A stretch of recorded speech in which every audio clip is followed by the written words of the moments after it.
Mire, hágale. para dar un ejemplo, antes de ayer, el sistema judicial, un juez de garantías penales de anticorrupción en Quito, eh, ¿qué es lo que hace? Libera a un delincuente peligroso con medidas cautelares, es decir, las famosas medidas alternativas. En un operativo hecho por la Policía Nacional se capturan a 11 individuos. De los 11, el juez justamente libera al cabecilla y 3 personas más. A este cabecilla, el juez no valora sus antecedentes. En ningún momento hace, digamos, una consideración del historial delictivo de este individuo para valorar el riesgo de fuga. Pero en otro caso, el de su compañero, en cambio, sí lo hace. Y ahí tú te das cuenta de que nuestra ley penal, ¿no? Nuestra ley procesal penal es demasiado vaga al momento de calificar los criterios para determinar el riesgo de fuga y aplicar la prisión preventiva. En otras palabras, la norma permite la discrecionalidad del juez, permite inclusive la arbitrariedad de los juzgadores, que a la larga esto se traduce en corrupción, porque es aquí donde aparecen los narcoabogados, los abogados de los miembros de los grupos organizados, y sobornan a los jueces porque los jueces saben muy bien que hay un vacío legal por donde ellos pueden tomar decisiones arbitrarias y al mismo tiempo es muy difícil que un juez sea sancionado. Es muy difícil que un juez sea sancionado por dar medidas alternativas por la vaguedad de la norma. Entonces, ¿qué hace la ley antimafias? Impide que esto suceda. Establece criterios objetivos. A partir de la ley antimafias, cuando sea aprobada, ya los jueces obligatoriamente van a tener que valorar los antecedentes penales, el historial delictivo, el riesgo de la vida de la víctima.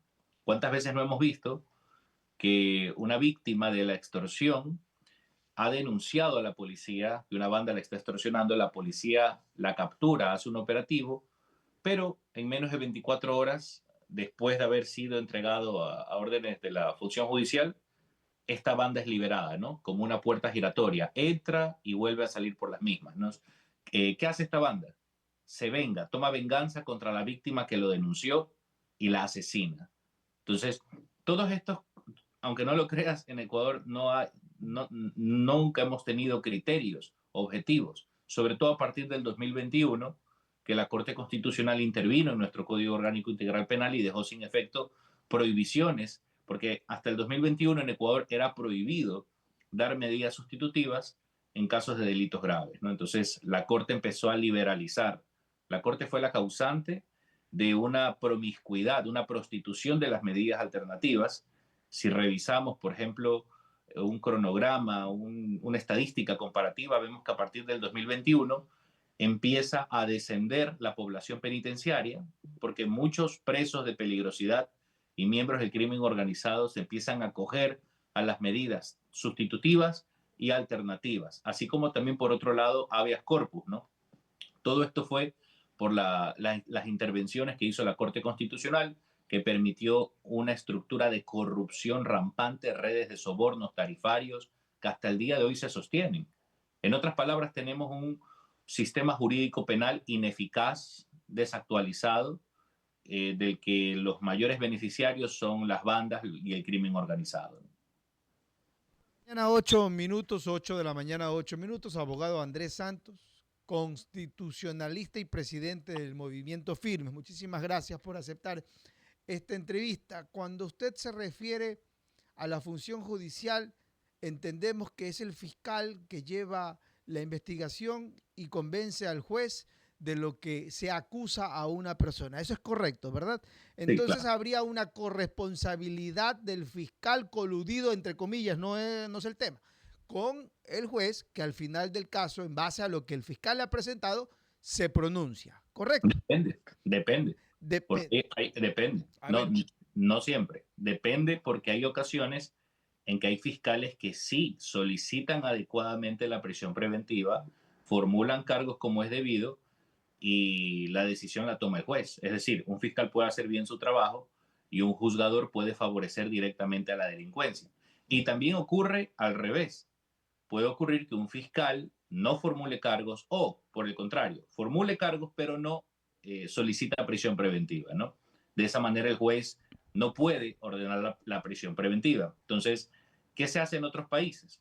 Se desmonopoliza la facultad de solicitar prisión preventiva. Entonces, en Colombia, Chile, España, la víctima también puede solicitar la prisión preventiva de manera subsidiaria, en caso que el fiscal no la pida, y también el Ministerio del Interior la podría solicitar, fundamentada, por supuesto, para que el juez tome la decisión. 8 de la mañana, 10 minutos. Buena la aclaración, abogado. En el tema de la ley antimafia hay un compendio de reformas que se van a establecer. Creo yo que hay una muy importante en el tema relacionado a la extinción de dominio. Es que se ha hablado mucho porque al final el Estado tiene que recuperar del daño que han realizado o le han realizado y casi nunca, y siempre se pregunta a la gente, y bueno, ¿y el Ecuador qué? ¿Y los sancionados qué? Porque se declaran chiro algunos, dicen que yo no tengo, pero sin embargo mira alrededor y tienen bienes y tienen propiedades. Entonces, ¿de qué forma operaría la extinción de dominio, abogado? ¿Y en qué forma también se podría de alguna forma sancionar a los jueces cuando actúan en desapego al ordenamiento jurídico? Sí, hágame un favorcito, no le escuché la parte de la extinción de dominio. ¿Me la podría repetir? Que se me... La pregunta es sobre de qué forma realmente el Ecuador se va a beneficiar con este largo nombre y muy sonado, extinción de dominio, escuchado por varios gobiernos que lo han intentado hacer y al final del día no se recupera lo que el Ecuador tiene que recuperar por los daños que le han hecho. Se declaran chiros algunos, pero usted mira alrededor, resulta que tienen un bien por aquí, que tienen un bien por allá, que tienen una casa por aquí, tienen cómo sostenerse. Entonces, ¿de qué forma real se puede de esa forma recuperar a través de la extinción de dominio? Y la otra pregunta fue de la función judicial. ¿Cómo encrudecer a quienes actúan de alguna forma mal sin que caiga en una discrecionalidad de la judicatura, por ejemplo?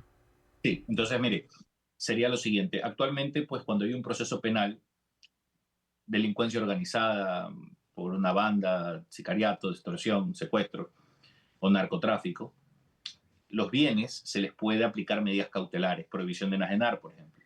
Sin embargo, el bien todavía puede ser, por decirlo así, utilizado por estas bandas criminales, todavía puede ser aprovechado. No puede ser vendido, pero puede ser aprovechado.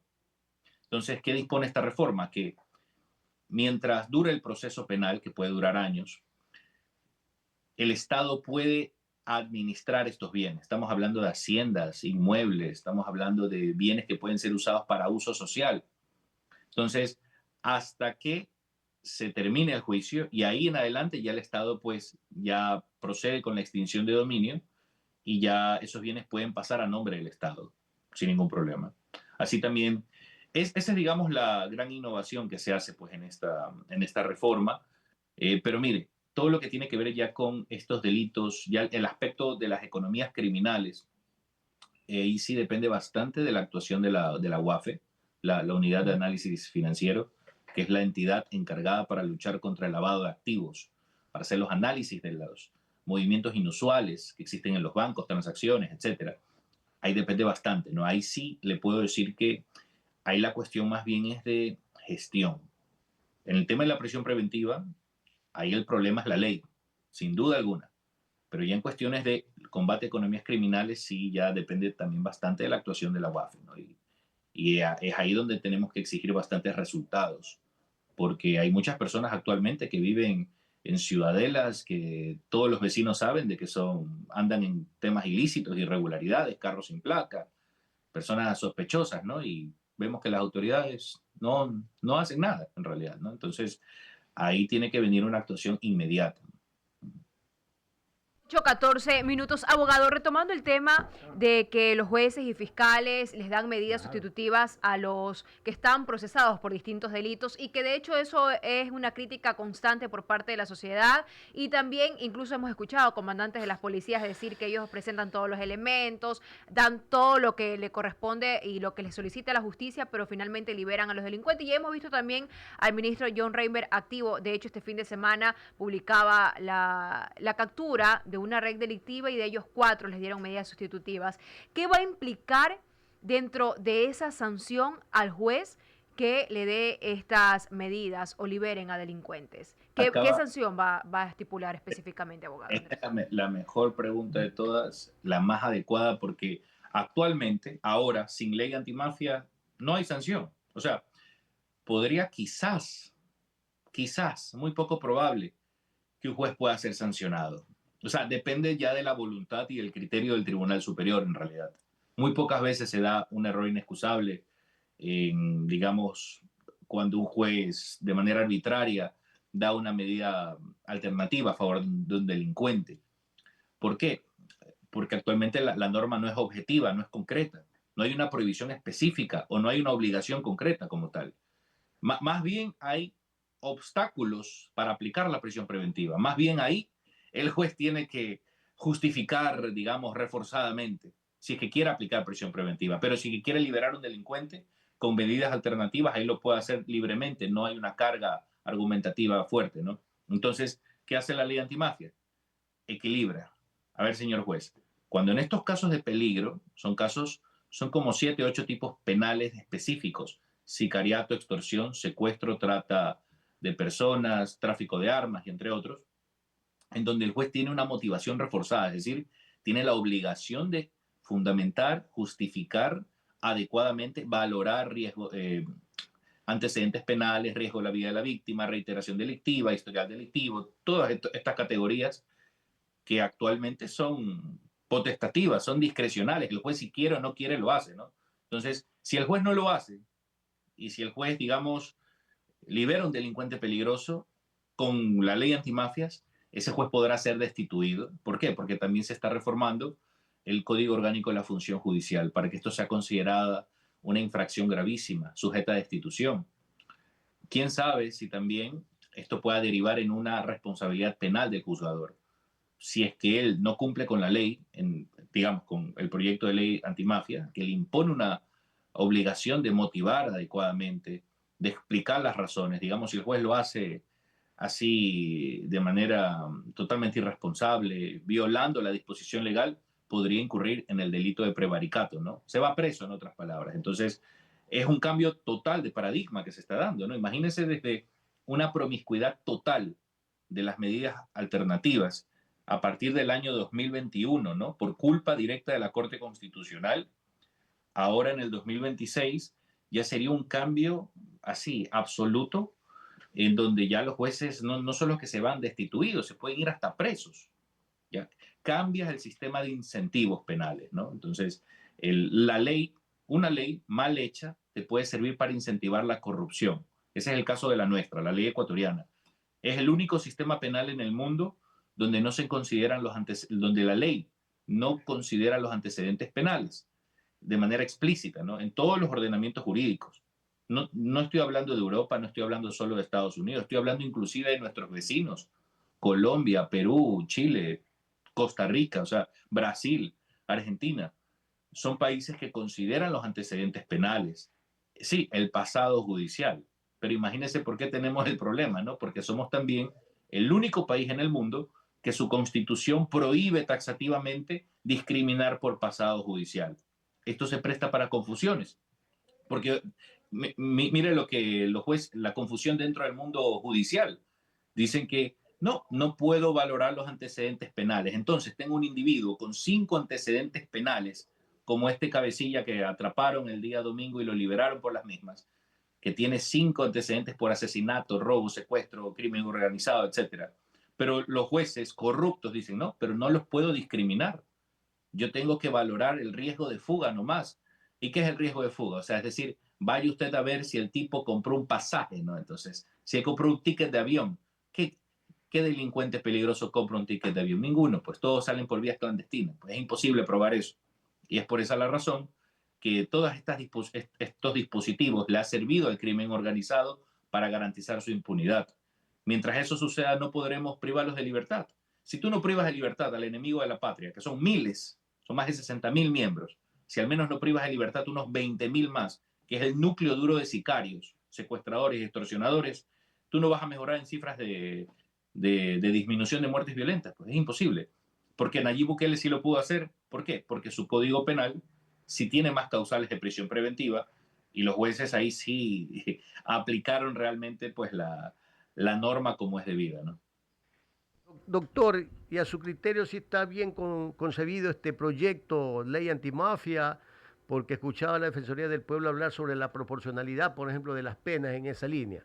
¿Está bien como está establecido o hay que hacerle unos ajustes? Inclusive planteaban del cambio del nombre, que no debería ser ley antimafia, sino que abarcar otros ámbitos por la gran proporción que tiene el proyecto, Sí. doctor. Sí, mire, a ver, hay cosas que hay que mejorar en el proyecto.